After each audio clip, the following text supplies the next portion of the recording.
Yo, it's your boy Teek Fame, you know, Master of the Gym, and of course a big who you with. You know what I'm saying? And I want to give a shout out to News, Life, and Beyond podcast, you know, for having me. You know, you're definitely going to have to check this video out. They're doing big things. So, you know, shout out to them. Shout out to New London. You know, who you with? Here we go. It's Master being paid. Let's go. F-A-M-E. Y'all been eating long enough now, stop being greedy. It's time to give it up to the people that be eating. Massive entertainment, nigga, fuck what you heard. I'm just trying to get a check like the first and the third. First things first, you know it's hard, Peter the dog. And I've been a rough rider, you was singing the song. Numbers is up, every day I'm running it up. And just know I get you touched for a couple of bucks. And might pull up 3 deep, you might swear on the lot. Fuck around and find out, might get put in a box. I'm too busy doing promo, no posing for a photo. These niggas going ghost, now I'm putting out a polo. Oh no, dang, why you doing like this? You on the road to success, now you winning to win? Or the beef in the past, what you working on next? Is this all next level, or is it really the 10? I don't know. All the questions put in my head, and I heard he sleeping on me, trying to put him to bed. I'm leaving for dead, type of shit that won't make TV. I done told you, give it up now, stop being greedy. Fuck fame, yeah, I know that's what they told me. Been behind the walls, I told you not to get homey. Grinding, trying to give me a bezel with diamonds. See me out in public, can't even ask for the time. Cause I knew I had the talent, I just needed a shot. Frank Luke, when I pull up, I'll be feeding the block. Keep me knocked and waiting on a nigga to drop. Just know that I'm the killer, whether you rub me or not.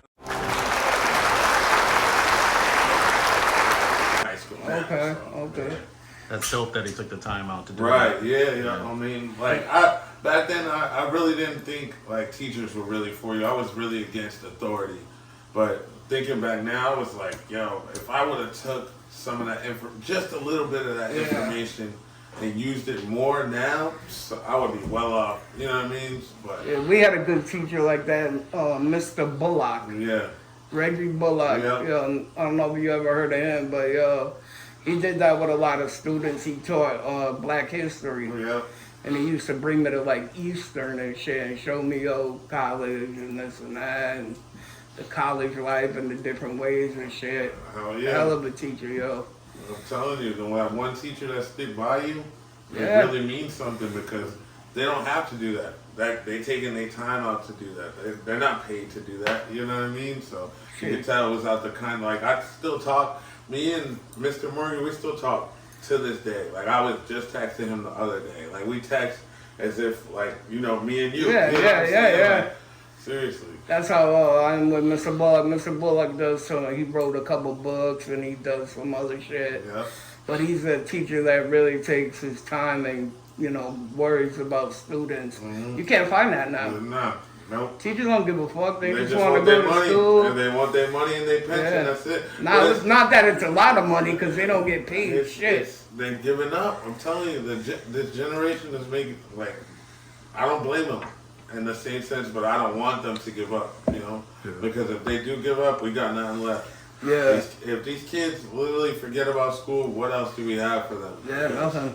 Seriously, we don't have that community. The community center that they're building in New London is way too far from the high school, right? It's all the way on the other side of New London. It's like downtown New London. So, mind you, there's a lot of stuff that can happen on the way to that community center. You know what I mean? Absolutely. Like, people think because we live on this side, we're like the richer part of Connecticut and stuff like that. But they don't realize this is the same side. It's just a little bit more woodsy over here. You know what I mean? Yeah. More trees and stuff. It's the same thing. There's a hood in every town. We deal with the same problems. You know what I mean? Like, True. It might be on like a less scale because, you know, out there they're really, really shooting shit up and shit like that. But hey, it's happening over here too. New London's been on the news, let's see, in the past month at least 16 times. I just finished reading that. Like, it's never been like that. Never. I remember I used to love coming to New London as a kid. Like, now, I'm trying to get out of there. Trying to get out of there. What it's turning into, I don't want my sons growing up there. It's not like I feel like it's unsafe to live because trust me, I'd have been gone. But I don't feel like there's enough. I don't want to say this the wrong way. I don't feel like there's enough guidance. Let's put it that way. I don't feel like there's enough guidance and effort in this area to make sure my sons are gonna make the right choice. Right. You know what I mean? Yeah, definitely. Seriously. How many kids you have? I have two. I got a 10-year-old. Shout out to my boy Noah. You know what I'm saying? And I got a 1-year-old, TJ, Teek Jr. They like music? Well, I can tell the little one does. Yeah. Anytime, like me or DJ Master, my boy DJ Master, and Prophecy in the building too. Anytime Massive is over there playing music, he's running to the room. He's trying to see what's going on. You know what I mean? So nice. That's what's so good. My oldest one, I can't really tell you. I can't really tell you. He's more of like an anime person. He likes anime right now. He's really into like Goku and stuff like that. So, you know. I have no idea what that is, but it's Goku. like Japanese anime or yeah, Chinese anime. it's Or like, something. Okay. It's like, let's say an adult cartoon. At 10? You know what I'm saying? Not like X-rated or anything like that, but we talking like Hentai or like whatever it is. like fighting and stuff like that. You know what I mean? Like Dragon Ball Z, stuff like that. So, what kind of music, when you say you were writing at a young age, what kind of music were you writing? So when I first started writing music, like before I started like actually pen and padding it was for New London High School. We were writing like actual compositions for the high school. Like we wrote I want to say like a kind of like a breakdown to Herbie Hancock. Just love Herbie Hancock. Yeah, see, like back in the day, like that's why I feel like why I know so much music is because I was in the band. Because like there was so much, you had so much like to your arsenal. I'm telling you, it was a whole bag full of music. Mr. Morgan used to pull out the craziest like sets. It would be James Brown to like Al Green to like Herbie Hancock, and we would take it and like the exercises he would do, he would make us make it our own song. You know what I mean? And Nice. he saw something in me as soon as I wrote it, because all you have to do is understand the notes. Like if it's a B flat, you know there's a B, C, there's a couple octaves in between. You know what I mean? So it didn't take me long to easily get it down. So I wrote a few breakdowns like Herbie Hancock, Al Green, James Brown, and a couple cadences. Really, you know what I mean? Like. That's dope that you even think about it that deep into it, because Because a lot of rappers I don't think actually, how would I say, know music, music per se. You know what I mean? As far as like notes and all that type of stuff, they just know how to rap. If I would have known about samples back then, yeah. Oh man, I think I would be in a whole different ballgame now. Like back then, I was hearing the music, but I wasn't hearing it. You know, because nowadays people use samples for everything. They use them for commercials. They use them for music. They use them for everything. And oh man, the music I heard back then. If I could go back, because we used to do winter session too, so we would play like soft jams, you know, Christmas music, all that. There was just so much music, so much music. So for hearing all that kind of music, you know, what do you think made you like rap more? And to make you want to, you know, be a rapper versus a singer. I feel like even after all that music, it was just being in New London as a whole. New London pushed me as a whole to do music, because we would just be playing like, it wasn't like a whole beat. It would be like the bass line of a song or something like that, just playing on a loop, and we'd be in there freestyling. You know what I mean? From just back and forth, back and forth, back and forth. And then one day it just really clicked, like, yo, I should really take this seriously, you know? So we put like a little YouTube video. This was when YouTube first started, and it got some numbers, and I really didn't feel like it was for me yet until I walked into school, and then people were like, yo, I seen the video, yo, I seen the video, yo, I seen the video. So now I'm like, all right, maybe I could do something with this. So from then on, I was just trying to work my way in the door. I worked with a bunch of different people, but like to really get comfortable, it took time. It took time. You think doing all that helps you with your wordplay and all that with your raps now, or? Not necessarily. I feel like back then when I first started, I was saying anything. When you first start and you're just like really trying to make a name for yourself, so you feel like you're just putting like cool words together, not really knowing the meaning, and feel like it's just one of those songs like, all right, yeah, I made this and it sounds fire, but what is this? Really, know what I mean? Really not about nothing. Right. And then I did that for a while. I felt like I did that for a while. I worked with a bunch of different people and stuff just didn't work out until I got to where I am now, Massive Entertainment. Once I linked up with Massive, it was different.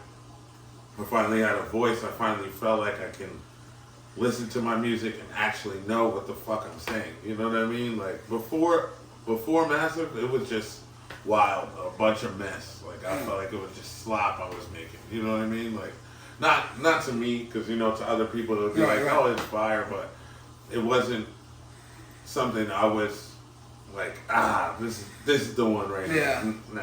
You know what shows me your passion?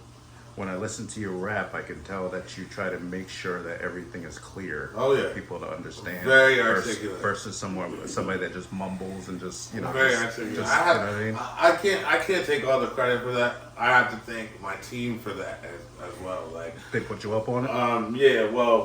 Like I said, I got Prophecy in the building over there, and my boy DJ Master. So Prophecy, he's like the lyrical one of the group, and when you hear him rap, you have no choice but to be articulate because, man, he's like the Twister of our group. Like he knows how to put all these words into one sentence, and like they're cramped, like they're very back to back, but they're so articulate. You're like, wow, he really fucking did that. You know what I mean? Like it's crazy. So I felt like hearing him, plus having a manager that's like that.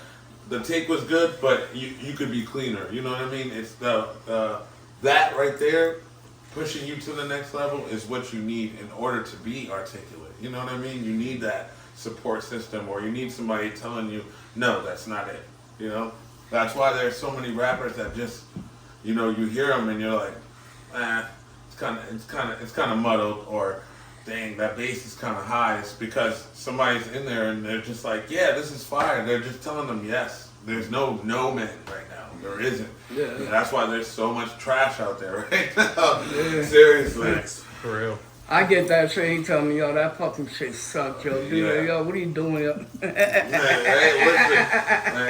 it sucks, but people hate to be honest. Hate to be honest, but it at least I know I got somebody that cares enough as much as I care. But look how much you progressed since then. Yeah. You gotta be able to tell some people no. You know what I mean? Yeah. Nah, that's not it, bro. That's not it. So who are your influences for rap? Who do you listen to?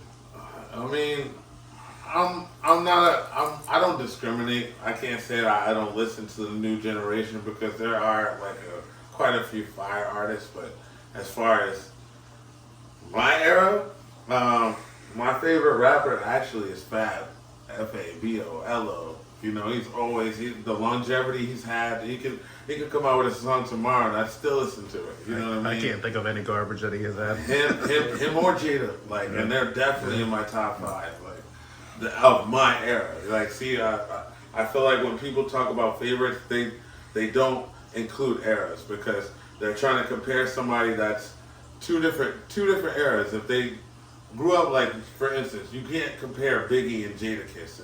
It just doesn't work. You know what I mean? But you can compare Biggie and Pac because they were from that era.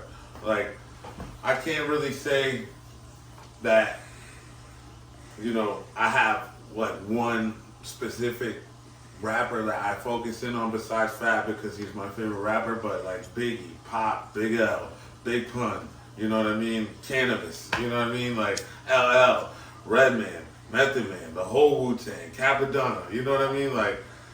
There's a bunch of different people. I don't listen to just I listen to the whole 90s. I listen to, you know, house music. I listen to Stevie B. You know what I mean? Like, we love freestyle. We love freestyle. I listen to it all. Like, there's not just one genre I listen to. And I feel like that's where differs me from a lot of different artists. I can't really say rappers because rappers, they only focus on rap. I'm an artist. So I focus on everything. Type of, yep.